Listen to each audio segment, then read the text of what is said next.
Every cloud has a silver lining. It's actually not true at all, is it? Let's be honest. It's just one of those absolute nonsense sayings that is just doesn't hold any truth whatsoever. So let me tell you what the cloud is, then I'll tell you what the silver lining may well be. The cloud is that Michail Antonio, if you watched the video earlier on this morning, you'll know that he's injured. We reported it at the time as a hamstring injury. Didn't go too far into it because I didn't have the details. Turns out it's not a hamstring injury at all. It may well be a knee ligament problem. Now, this at the point where I'm recording this now, which is about 3:30 on Sunday afternoon. Basically, let's say a highly placed source at West Ham Football Club has actually indicated that what happened was Michail began the game, which was a game for Jamaica against Canada, knowing that I believe that he had some knee ligament troubles. Now, I don't mean a serious knee ligament injury, so you can only read between the lines. Maybe there was some swelling there. Maybe there was some discomfort. I don't know. But as I understand it, it was a problem that at least some of the medical staff were aware of. He went on and played. He lasted 18 minutes, and I can only assume that it may well be that he's inflamed it, he's made it worse, and we was withdrawn from action. Now, at the moment, he's in the hands of the Jamaican medics. Clearly, he's going to be flown back home at some point, and the West Ham medical team will be able to get their hands on him and really assess the level of the damage. He'll have to have a scan. What I do understand, I've just had a brief look, I'm no doctor, but sort of grade 1 ligament damage can be sort of a 3 to 6 weeks. The most it can be, this is without surgery, is about 3 months. It could be 3 weeks to 3 months. That's assuming it's not so bad that he actually needs knee surgery. We just don't know at the moment. But what appears to be clear is that it's not going to be a hamstring injury, which is actually traditionally what Michail Antonio has already had. If he's now going to have a knee injury, there's lots of people that have had knee injuries, of course, and they go on to recover from it. How well Michail Antonio, at his age, particularly with how muscular he is and how heavy set he is, how he's going to recover from something like that, I just don't know. What it does do is it sort of heightens the need for West Ham to get out in that transfer market and do something. I spoke earlier on about, in the video this morning, about Divine Mabama, about Danny Ings, about Jarrod Bowen playing up front. We've covered those three players. Look, Jarrod Bowen's going to continue for the remainder of the season. One of those other two is going to have to be the understudy. What happens thereafter? We need to buy a player in January. We absolutely must do. Now, this is where the story gets interesting. Well, because this may well be the silver lining. I'm going to cut straight to it. We've been linked with Timo Werner. It's not fashionable to like Timo Werner. He flopped at Chelsea. I think he's perfect for West Ham. I think he's an amazing player. Might be stretching it. He's fast, he's strong, I think he's a good size, he's comfortable out wide. I think he flopped at Chelsea because he didn't really score enough goals through the middle, and when he was deployed out wide, he wasn't quite a winger anyway. There wouldn't be, at West Ham, it's not the same onus on the striker to score goals, which sounds ridiculous actually, doesn't it?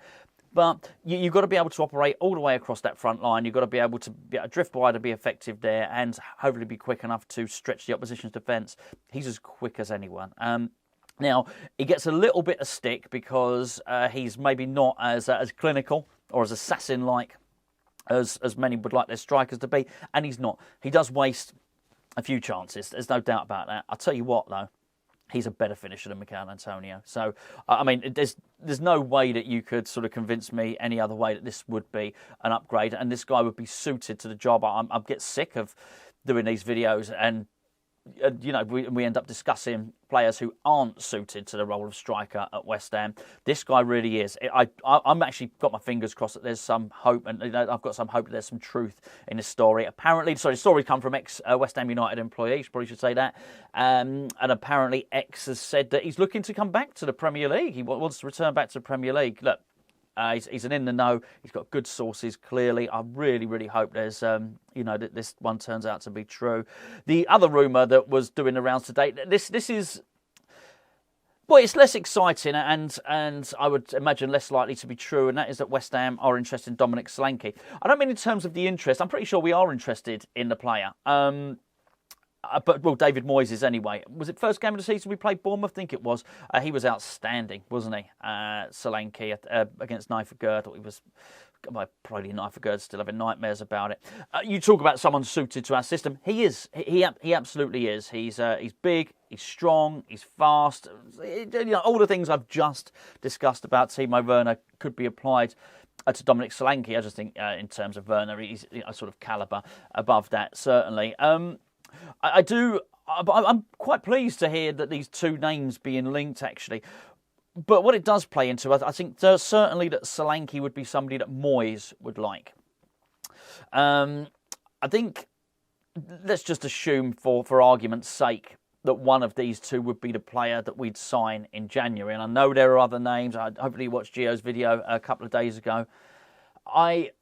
This would tell us exactly who was in charge of transfers at West Ham. It really, really would. I can't imagine for a moment that Dominic Solanke would be Tim Steiten's choice as a striker. For a number of reasons, but just why would he do that? He's got to justify his job as a director of football.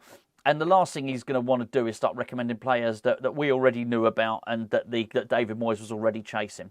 Now, I understand as a club we probably already knew about Timo Werner, but there's a difference between knowing about it and wanting him. And I can't imagine, I've certainly not heard it before, that David Moyes wants Timo Werner. I've heard that David Moyes wants Dominic Solanke.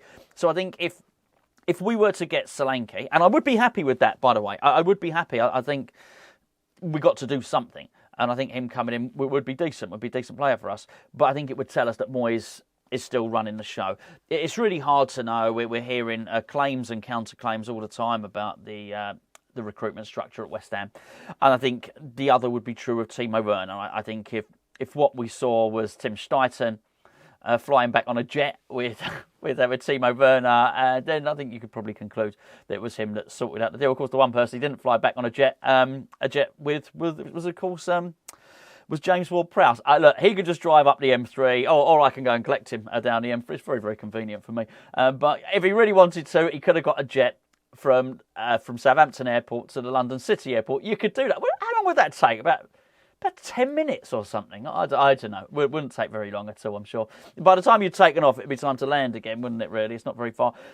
You know what I'm saying. The one player that David Moyes brought in was the one player not pictured with Tim Steiten. So I think it might tell us a little bit. Anyway, that's it. I'm not going to take up any more of your Sunday. Michail Antonio, the bullet points are Michail Antonio is injured, not a hamstring, looks like a knee ligament damage. I don't want to blow it out of all proportion and say an ACL or anything like that. That's not the information that we've been given. Knee ligament. That could be as minimal as 3 weeks, but it could be a lot longer. And I think, as I say, given the player's age, given the player's history record, it's actually just his hamstrings had problem with. This would be a new type of injury, which we've not seen. Maybe historically he had knee injuries, but he's certainly not suffered with loads of knee injuries at West Ham. It's always been the hammies, isn't it? So yeah, that could be interesting. We definitely need to do something early in the January transfer window, ideally. Timo Werner, really, really excited with that link.